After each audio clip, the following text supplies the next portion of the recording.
नमस्ते तुमचं सर्वांचं स्वागत आहे आपल्या चॅनलवर, ज्याचे नाव आहे वर्षा पाटील ब्लॉग।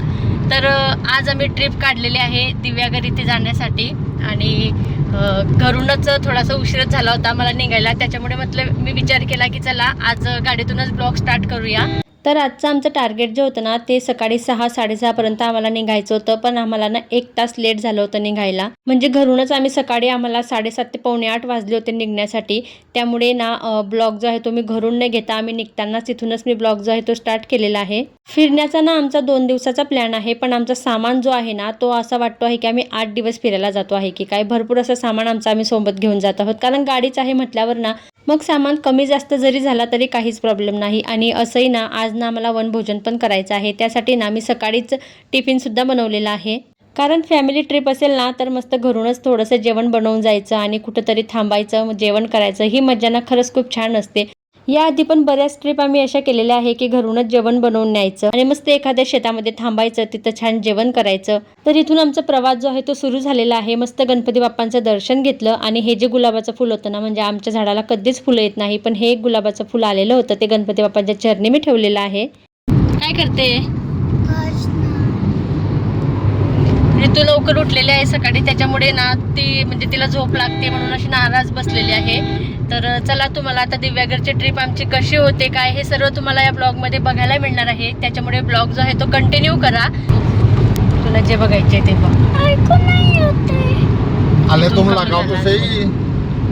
तर इथून ना ऋतूचं मूड ना थोडंसं ऑफ झालेलं होतं। आता ऋतूचंच काय तर माझंही मूड थोडंसं ऑफ झालेलं होतं का, कारण की ना आम्ही तामिनी घाट चढलो होतो आणि सुरुवातीला काहीच वाटत नव्हतं, पण जसं जसं आम्ही घाट चढत होतो ना तसं ना मला आणि ऋतूला थोडंसं मळमळच व्हायला लागलेलं होतं। तर मी ना घरूनच शोप चिंच सोबतच घेऊन आलेले होते, कारण ना प्रवास करताना या गोष्टींना मी माझ्या जवळ ठेवतच असते। तर मी आणि ऋतूने ना थोड्याशा आम्ही चिंच खाल्ल्या आणि त्यानंतर ना आम्हाला खरंच बरं वाटायला लागलं। आणि हा ना तामिनी घाट होता, तर हा घाट पण खूप जास्त मोठा होता।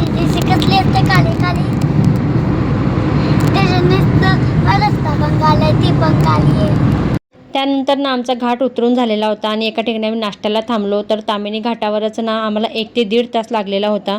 आता मला आणि ऋतूला ना वडापाव खायचा होता, म्हणून आम्ही इथे वडापाव घेतला आणि मस्त इथे नाश्ता वगैरे आमचा करून झालेला होता। इथला नाश्ता आहे ना खूप छान होता, म्हणजे टेस्ट वगैरे खूप छान होती। नाश्ता आमचा इथे करून झालेला होता, थोडा वेळ थांबलो आणि परत आम्ही जायला निघालो। चल चल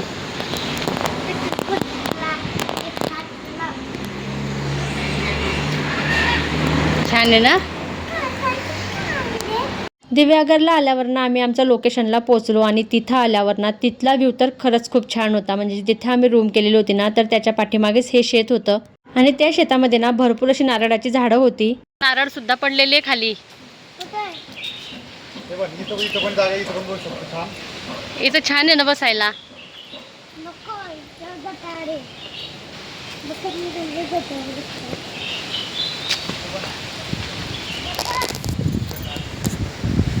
हे बघ नारळ पण आहे इथं, हे बघ इथं नारळ पडलेलं आहे बघ। तर आम्ही ना जेवणासाठी अशीच जागा बघत होतो आणि आम्हाला माहिती नव्हतं की आमच्या रूमच्या मागे इतकं छान शेत असेल। तर इथं मस्त आम्ही जेवण करायला बसलो। आता या शेतामध्ये ना भरपूर अशी नारळाची झाडं होती आणि सुपारीचे झाडं होते, भरपूर अशा सुपाऱ्या सुद्धा खाली पडलेल्या होत्या, नारळ पडलेले होते। रूमवर सामान ठेवलं, फ्रेश झालो आणि इथे आम्ही जेवण करायला आलो। आता मी ना घरून मस्त गवाराच्या शेंगांची भाजी आणलेली होती, चपात्या, त्यानंतर कैरी वगैरे असं भरपूर आणलेलं होतं।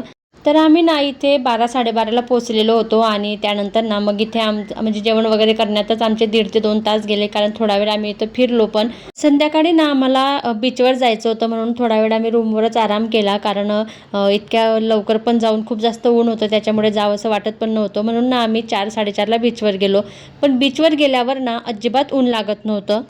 म्हणजे सुरुवातीला आम्हाला असं वाटलं की बीचवर इतक्या लवकर का जायचं, कारण 4ला पण खूप जास्त ऊन असेल, पण बीचवर आल्यावर ना अजिबात ऊन लागलं नाही। खूप छान असा एन्जॉय आम्ही केलेला आहे। आता पाण्यामध्ये ना एन्जॉय सर्वच करू शकतात आणि त्यामुळे ना ऋतूला मला पण पाणी खेळायला खूप जास्त आवडते। तर इथं ना आम्ही असंच आमचं काहीतरी छोटंसं घर वगैरे आमचं बनवण्याचा प्रयत्न आम्ही करत होतो आणि भरपूर असं एन्जॉय आम्ही केलेला आहे।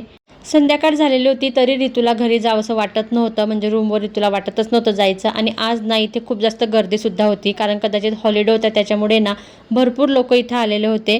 आता बीचवर आले आहे म्हटल्यावर ना तिथले जर मोदक नाही खाल्लं तर मग काय खाल्लं, आणि लकीली आम्हाला इथे मोदकसुद्धा मिळाले. खूप छान अशी टेस्ट होती मोदकची. दोन्हीच्या द्या ना, 3 द्या अशा दोन्ही. तर रितू ना मोदक खात नाही, म्हणून रितूला ना आम्ही सांगितलं की हे मोमोज आहे आणि हे स्वीट मोमोज असतात, म्हणून रितूने ना एक इथे मोदक जो होता तो खाल्लेला होता. त्यानंतर आम्ही रूमवरती गेलो आणि रितूचं अजूनही मन भरलेलं नव्हतं, त्याच्यामुळे रितू म्हणत होती की दुसऱ्या दिवशी सुद्धा आपण इथे बीचवर येऊ, कारण दुसऱ्या दिवशी आम्हाला घरी निघायचं होतं. आणि म्हणून आम्ही दुसऱ्या दिवशी सकाळी 7 वाजेला पुन्हा बीचवर आलो. तर 7 वाजेपासून ना 10 वाजेपर्यंत रितूने मस्त बीचवर एन्जॉय केला. त्यानंतर आम्ही सुद्धा भरपूर असे फोटोज काढले, व्हिडिओ वगैरे क्लिक केले आणि आजचा दिवस पण ना खूप छान असा आमचा गेलेला होता. आता इतक्या सकाळी आले आहे म्हटल्यावर ना आज थोडीशी म्हणजे गर्दी कमीच होती, कारण आम्ही 7लाच आलेलो होतो, तरी बऱ्यापैकी लोक होतेच बीचवरती. तर आज ना मला बीचवर अजिबात ओलं व्हायचं नव्हतं, कारण ना रूमवर जायचं, पुन्हा ते कपडे वगैरे धुवायचे, आणि कारण लगेच आम्हाला घरी पण निघायचं होतं, म्हणून ना मी फक्त इथे फोटो वगैरे मस्त इथे क्लिक करायला आलेले होते. रितूचा तर मस्त एन्जॉय चालू होता, कारण मला असं वाटते की बीचवर आल्यावर जर आपल्याला एन्जॉय करायचं असेल ना तर घरूनच असे कपडे आणायचे की ते पुन्हा आपण कधी घालायलाच नको, कारण इथली जी रेती असते ना ती कपड्यांमध्ये अशी जाऊन बसते ना की 2-3 वेळेस कपडे धुतल्यावर सुद्धा ती माती निघत नाही. तर इथून आम्ही निघालो आणि त्यानंतर रूमवर गेलो, फ्रेश झालो, नाश्ता वगैरे केला, आणि निघतानाच आम्हाला एक मंदिरसुद्धा करायचं होतं. गणपती बाप्पांचं इथं छान सुवर्ण मंदिर होतं, तिथे जाऊन बाप्पांचं आम्ही दर्शन घेतलं, आणि रितूने ना इथे मस्त गोला खाल्लेला होता. आणि त्यानंतर ना तिथूनच आम्ही पुण्याला जायला निघालो. आता पुण्याला जायला निघाल्यावरती ना आम्हाला रस्त्यामध्ये भरपूर अशी ट्रॅफिक लागली, आणि ही ट्रॅफिक ना आम्हाला येताना सुद्धा लागलेली होती आणि जाताना सुद्धा लागली. आता कोकण फिरायला गेलेले आहे म्हटल्यावर ना तिथले मँगो तर आणायलाच हवे, म्हणून ना आम्ही तिथूनच म्हणजे रस्त्यालाच खूप असे मँगोचे स्टॉल लागलेले होते, आणि तिथून ना आम्ही हापूस आंबा आणलेला आहे.